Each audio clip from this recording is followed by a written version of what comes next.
U.S. and Russian officials have quietly drafted a new plan to end the war in Ukraine that would require Kyiv to surrender territory and severely limit the size of its military.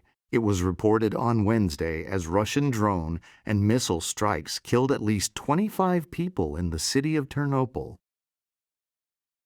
The draft plan, which was reportedly developed by Donald Trump's envoy, Steve Witkoff, and the Kremlin advisor Kirill Dmitriev, would force draconian measures on Ukraine that would give Russia unprecedented control over the country's military and political sovereignty. The plan is likely to be viewed as surrender in Kyiv. The two men have formed an important but unofficial back-channel between Moscow and Washington, and it was unclear whether the Trump administration had formally backed the plan. The Financial Times and Reuters reported that the proposal would require Ukraine to cede territory it controls in the east of the country and have the size of its military, conditions that the Ukrainian President, Volodymyr Zelensky, has in the past called non-starters. Other conditions include limiting U.S. military assistance and categories of armaments used by the Ukrainian military. The existence of the 28-point plan, which appears to be inspired by a similar proposal the Trump administration developed to end the war in Gaza, was first reported by Axios. The White House did not immediately respond to a Guardian request for more detail on the proposal.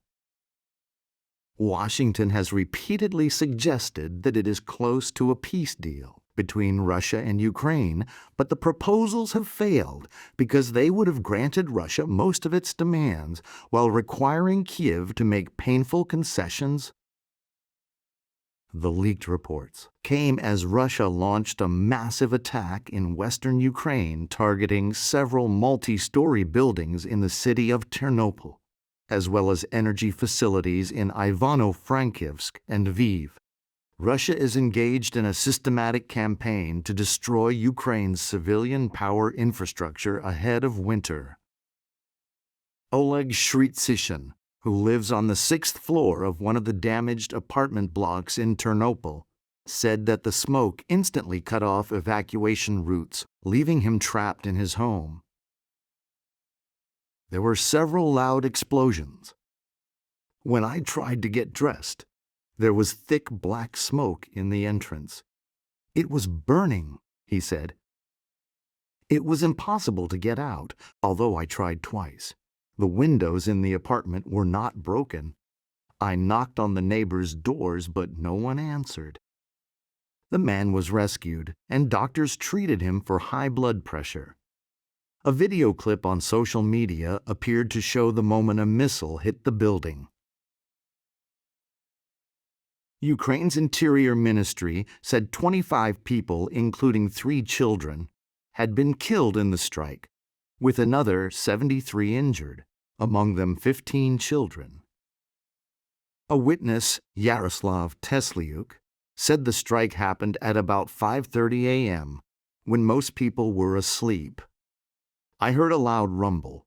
It was followed by the noise of shaheeds and several more rockets, and then explosions, he said.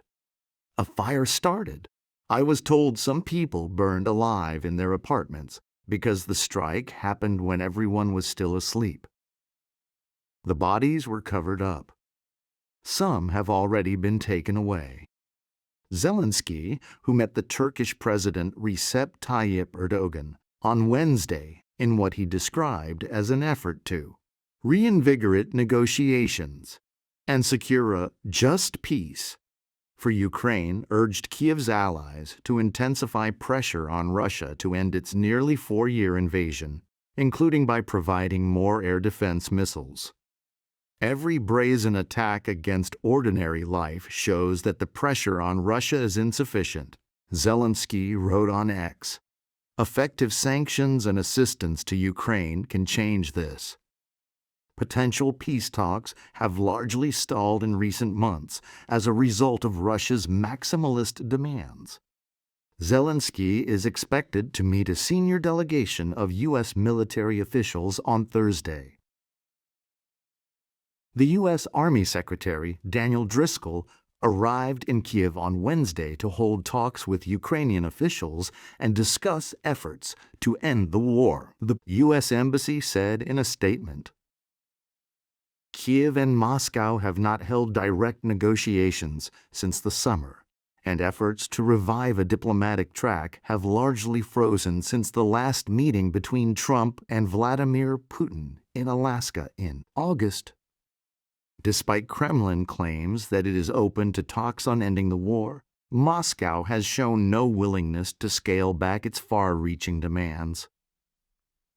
Zelensky finds himself in an increasingly difficult position at home and on the battlefield.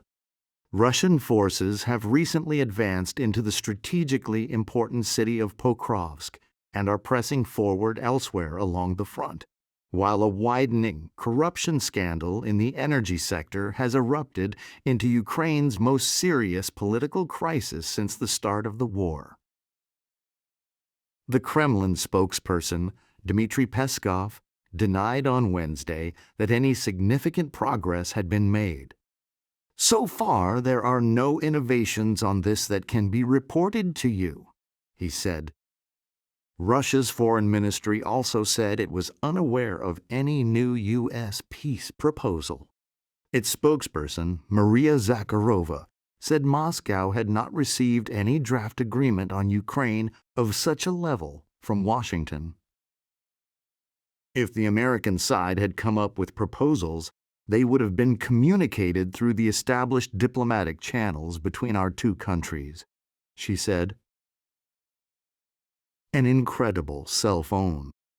In 1936, John Scott, son of The Guardian's editor C.P. Scott, did something remarkable.